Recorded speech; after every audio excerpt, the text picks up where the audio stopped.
I'm Carol Cohn, and welcome to Purpose 360, the podcast that unlocks the power of purpose to ignite business and social impact. What's going to take place on July 4, 2026? It's happy birthday to our country, the 250th birthday of the Declaration of Independence. And how are you going to celebrate it? How is your company? How is your neighborhood? Well, today's conversation is going to talk about some really big ideas. And I am so proud to be joined by Jenny Lawson, CEO of Keep America Beautiful. Keep America Beautiful, you may know them. They are the organization that's over 70 years old that's helped to pick up litter across our country. And did you know that there is about 50 billion with a B, pieces of litter across our country? Well, Keep America Beautiful is launching a 2-year initiative, the Greatest American Cleanup. And their goal is to engage 25,000 communities to pick up about 50% of that litter. But it's more than just 25 billion pieces of litter, a lot more. Keep America Beautiful is going to partner with their communities, with their 750 affiliates that are people and hands and feet on the ground that are going to clean up and green up and create art installations. They're going to plant trees. They're going to have mini gardens, mini parks. They're going to be flower gardens, vegetable gardens, all sorts of ways that communities are going to come together to do beautiful things. And in today's podcast, we're going to talk to Jenny about her career and why this point in time is so exciting to her to evolve her organization beyond litter to be one of the leaders in the country to truly bring us to unify around this issue. I'm going to talk with Jenny about the many opportunities for organizations, for public organizations, private organizations, local governments, community groups, communities of all different types, even perhaps your book club or your baking club or your bocce club will come together to truly take on wonderful initiatives in your local community. I am so excited. You can hear my pure excitement because ultimately on July 4, 2026 in Philadelphia, well, we're going to have a more beautiful country, physically beautiful and also mentally beautiful as we all come together to do something to help to unify ourselves.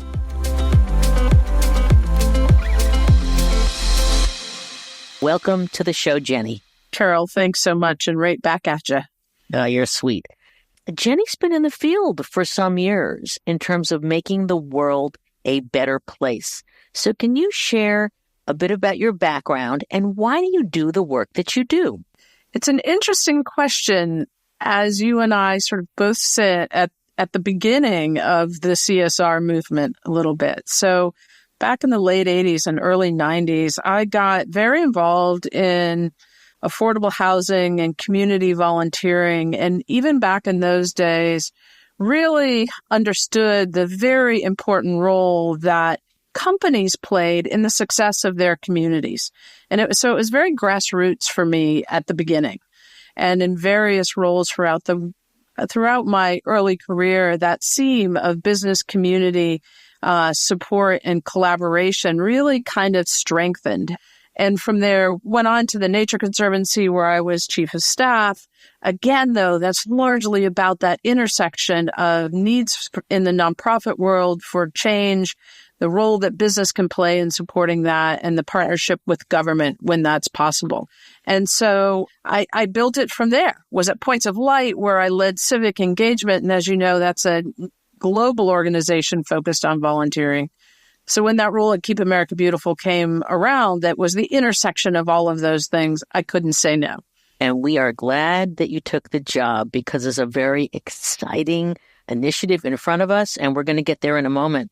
But Keep America Beautiful has been around for many decades. And so what is its purpose? And also a bit about its legacy. Keep America Beautiful is dedicated to helping communities get clean, green, and beautiful. We have a belief that everyone deserves that. Everyone deserves to live in a clean, green, and beautiful community. But you're right. It's an organization with a long legacy. We are a 71-year-old organization, so much older than many, many brands we all know today. And from the very beginning, we've been focused on litter cleanup primarily and inviting all stakeholders into conversations and strategies and action to pick up litter. What we know is the outcome of that action is a more beautiful community. And there are other benefits around recycling and improved waste management and community pride. We all, well, those of us who are old enough, remember the crying Indian. What are the greatest misperceptions of Keep America Beautiful and the work that you do? And also, what happened to the crying Indian?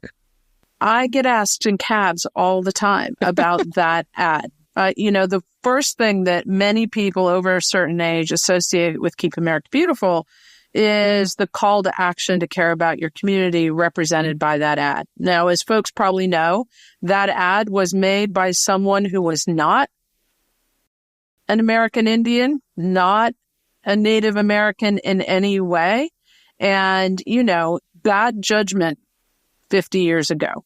The outcome of that ad has persisted across generations, whether it's give a hoot, don't pollute, Woody Woodpecker. It's this engagement of the American psyche to care about their communities. The biggest misperception is that that is all we are about. Our call out from others is that we are somehow a mouthpiece to big business and a permission for them to pollute. I really think no one actually believes that, but it's an easy catcall. So the reality for us is that Keep America Beautiful is 753 grassroots affiliated organizations across the country. We engage more than 1 million volunteers a year in our work and pick up thousands and thousands of pounds of litter. We manage recycling programs in small communities across this country. We beautify parks, all of those things, and all of the millions of people who support them. That's what Keep America Beautiful is, really all about. So when this opportunity came your way, you hadn't been a CEO yet. You jumped on board, and you've been there about a couple years now. So it's evolving, as you said. So what is your vision for the organization the next 2, 3, 4 years? We are on a mission to reposition the organization and the understanding of the organization in the environmental sector and in the larger dialogue of communities writ large. I want people to see what we're really all about and have a way to join us in this broader vision we have for what the American landscape could and should look like. We are asked repeatedly, can't we get back to helping people understand the importance and the emotional importance that cleaner communities mean for all of us? So Jenny, our country is absolutely divided. The red is a hard red, the blue is a hard blue. Are there even any issues that people can agree on that are purple issues? And as we are working and learning more about you and getting responses from your current partners and potential partners, there is this smile on people's faces and the refreshing response. I want to do this because it's purple. Talk about being purple. Isn't that just the greatest opportunity, right? I love it. Yeah. Purple is a new opportunity. It's a chance to work together instead of being forced apart. And I think Americans want that right now. Even when I came to Keep America Beautiful, people would say, you're going to have a really hard job. You have blue people and red states, and how on earth are you going to work that out? And the realization is that we're better together. Those types of opinions and all sorts of individuals combined, they're still core beliefs about what's possible when communities come together. And that is the opportunity of Keep America Beautiful. The stat that I throw around is that 90% of Americans, and this is from our national litter research, 90% of Americans think litter's a problem in their community. And that polls better than any political opinion right now. We've got an issue that people care about and want to solve for. I also think is as we have this green gap, getting outside gap, and that what you do when you have massive volunteerism all across the country, people are coming together, whether they're starting from scratch on a dirt lot or they're making vegetable or fruit gardens, planting trees, that the wellness aspect, I think that I really didn't think a lot about that with Keep America Beautiful, but how, when you start learning more about that, how are you harnessing that? I think finding all sorts of reasons to get outside is what we're all learning is very, very healthy. When we can get outside and be with each other, things change in ourselves and in our communities. We are starting to hear the health benefits. Dr. Bhatnagar out of the University of Louisville, who's a cardiologist, is starting to do some very important research on the heart benefit of more trees, right? And doing some actual academic research into the power of trees to make us healthier. And we are very supportive of that sort of work and those sorts of opportunities. So as I'm keeping America beautiful, I'm going to go hug a tree. I think better yet to plant that tree, Carol, is, okay, I'll plant it, let's get a little cardio going there. There you go. So many not-for-profits, they struggle with, oh my God, how am I going to break through? There's, millions, I think a couple million not-for-profits, et cetera. But you have an amazing opportunity coming before you, because for those of you listening to this conversation and podcast, July 4, 2026 is a very special day in our country, the 250th birthday of our country. And so I am sure that as soon as you got into your role as CEO, you started looking at assets and ways to create momentum. So what are you doing for the 250th birthday of America? What a great setup, Carol. So we are thrilled to announce the Greatest American Cleanup, which is an invitation to every city in America to get clean, green, and beautiful ahead of that anniversary. Somebody said, what do you do to get ready for a party? And I don't know about you, but I clean my house. And I think that's what we're asking all of America to do. Help us clean house. Help us get ready for this great, great anniversary. It doesn't require a political opinion. It requires some elbow grease and a little bit of passion and an invitation for individuals to do their part, but also governments. We're on a quest to get 25,000 governments and local leaders across the country to take it to their own declaration of independence from litter, right? To get clean, green, and beautiful ahead of that anniversary. So share for our listeners, what are you going to be doing for the next basically 2 years? So we're going to be celebrating and amplifying work that's happening on the ground and this, raising the bar of work that needs to be done by calling folks to plant more trees, to do more litter cleanups in their community and tie that to recycling so that we all get better at understanding and activating on recycling in the country. We're going to invite people to learn more about the power of cleaner communities to help to address everything from microplastics to gun safety. I don't think people realize the connection between cleaner parks and green spaces in communities and gun violence. You can reduce gun violence by 12% in your communities when parks are planted and cared for. We see this as a huge invitation for everyone to be a part of. And I know you're calling this a movement. This isn't even an initiative. This is a movement because I know it will continue. You want it to continue past July 4, 2026. But you've got some great companies already involved. What kind of response are you getting? Because you're talking to a lot of potential partners and some new partners. We knew we needed partners who could scale with us from the beginning, and we're delighted for Coca-Cola and iHeart and the Recycled Materials Association, used to be ISRI, is now REMA, to jump on board right away, understanding that they have the ability to be scale partners with us across the country. We're now on a campaign for lots of others to come on board. And I agree with you that it's a powerful campaign for engaging employees and hearts and minds and hands and feet in this initiative. Because once you get what we're asking for, you can do it with your colleagues in the workplace. You can encourage your scout troops, your soccer teams, all of those ways that you might be engaging in community already to join us. We'll have things like the 250 pickup challenge. We're inviting people to pick up 250 pieces of litter a year. That will more than clean up all the litter in America if every American could do that. The data behind that, 50 billion pieces of litter on the ground and in the waterways.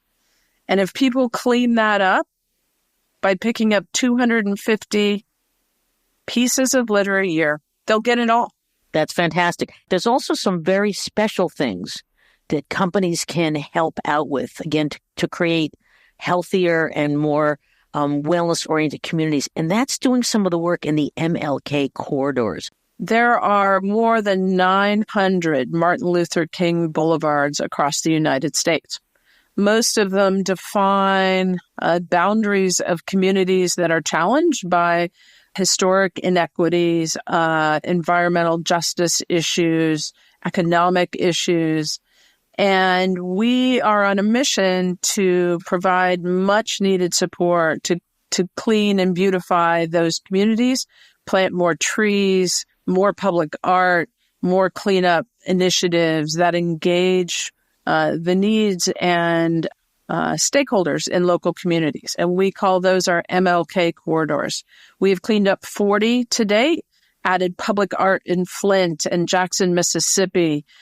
We have done tree planting in Macon Bibb, Georgia, really invested in communities in a process that is a grant-making process. So they tell us what they need, and we work with them to support it and get it done. And that model makes sure that all of the voices of community are heard and represented, and that what they want is what gets done in those communities. And then we all get to learn from each other on what's possible. It's very, very exciting. There's roles for business in that as well to help us build those funds that re-grant and for their employees to engage if those events happen in locations where they have a presence. And I know that many B2B organizations you're talking to, they're saying, I have 25 plants. I have 50 plants. And sometimes they're the only employer in their community. So they're saying, I want to clean this up, and they can roll it out or such. They could do them all in 1 year, but they truly want to show their heart and their commitment to community with their employees. So I think that that's why everyone is so excited about this, and also, again, why it's purple. I also have learned that certain philanthropists and foundations are interested. So maybe there's a story, you can't tell who yet, that about some of the interest in, again, getting into this amazing initiative and movement. I think we've really touched on here some of the overall drivers, right? So there's the emotional driver of the moment.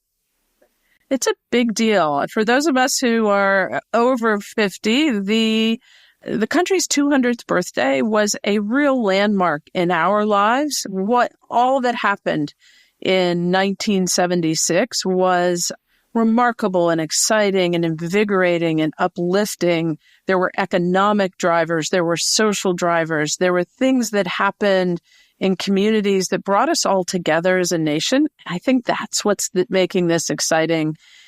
What we know from, the things that foundations tend to be interested in is that as exciting as all of this is, there are also real practical positive outcomes in community that come from sparking enthusiasm and engagement, right? And I think that starts to point to where we go in the long run.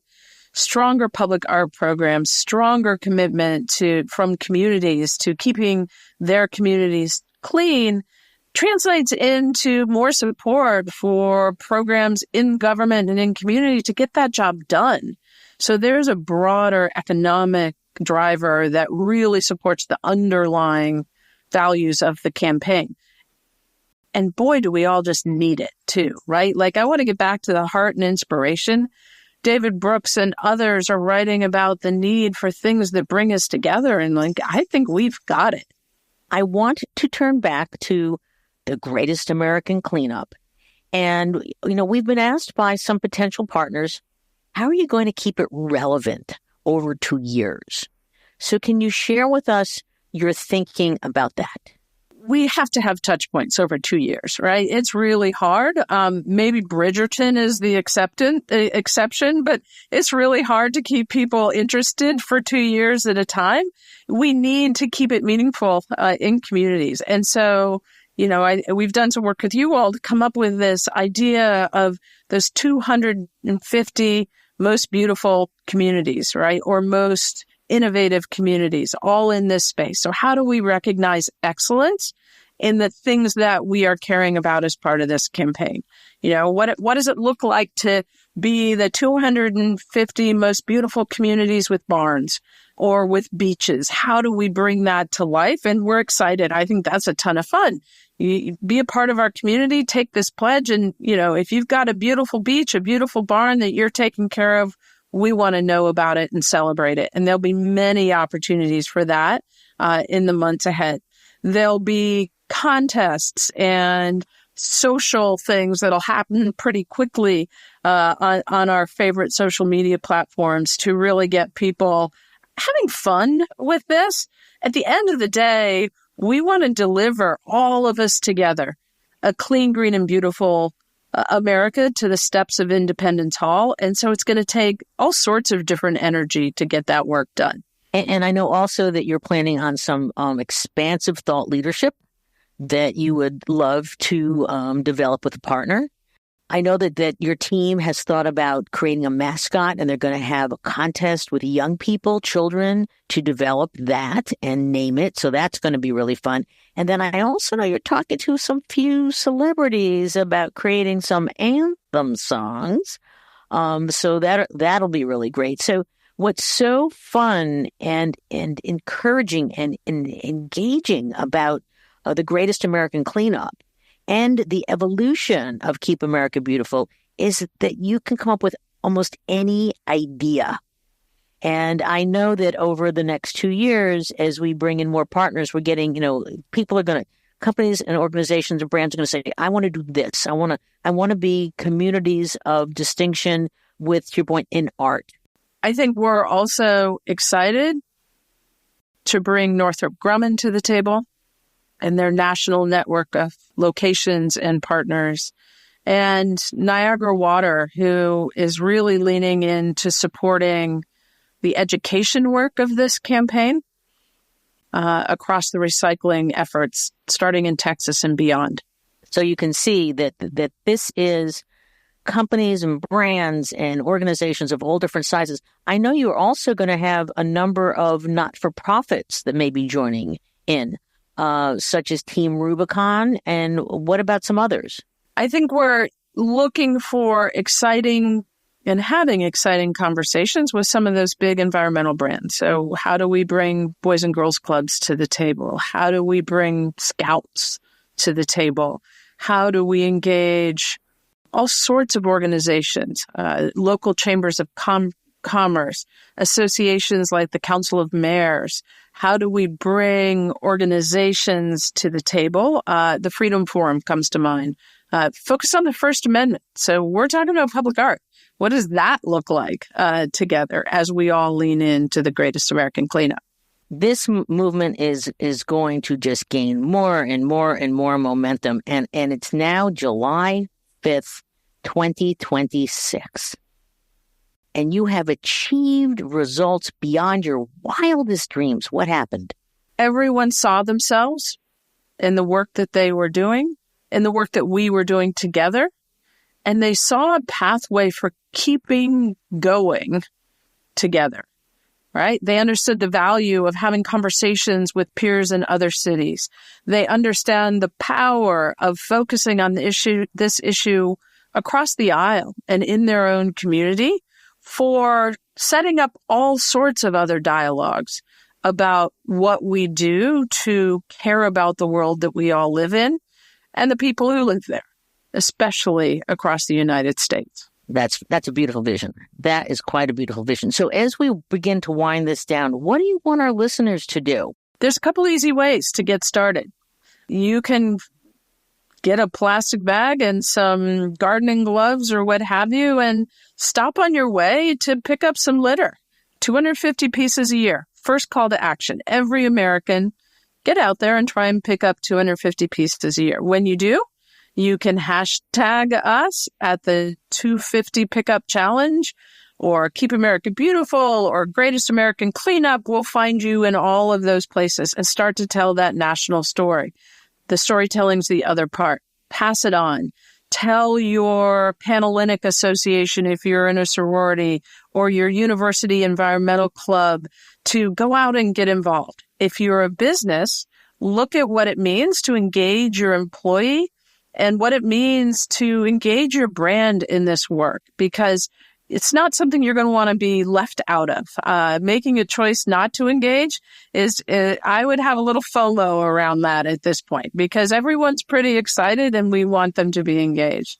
The other is talk to your elected officials. They are the ones that can help scale throughout a state, throughout a county, throughout a region. So if you have a chance to reach those audience, do it. Keep us in mind and start looking for T-shirts and stickers and other things that can help you share the narrative both on social and on your back. And I know that we've even talked about parents and kids and communities, but I know that this is something that it's really easy for the family and friends to do together. That action of modeling the behavior you want to continue, that's really what it's going to take to get the next generation along on the journey with us. Oh, that's great. So I want to ask you a question that's totally unrelated to this, but it's an important question I always ask all my guests, and is, what is the role of purpose in an AI-driven world? In an AI-driven world, I think the role of purpose is to keep us human. It is the thing that the computer doesn't have yet, is this ability to be driven by a vision and a belief for something better than what we have now. That's beautiful. And that sentiment has been echoed by others. So I always love to give the last word to my guests. And so this has been a delightful conversation. And so what's something else that you want to leave our listeners with at the beginning of this exciting journey? Help us get started. We invite you to help us get started. So maybe find some friends and do a little cleanup, or out with your kids or walking the dogs, and send us those pictures that help to populate the beginning of this movement. We would love to have you on the journey. So thank you for all your effort, Jenny. I know this is going to be an extraordinary, greatest American cleanup, and we can't wait to see it launched and to join you along the way. So thank you so much for joining Purpose 360. And Carol, thank you for all that you're doing to help us realize that vision. It's taking a village, and I'm glad to have you on that city council.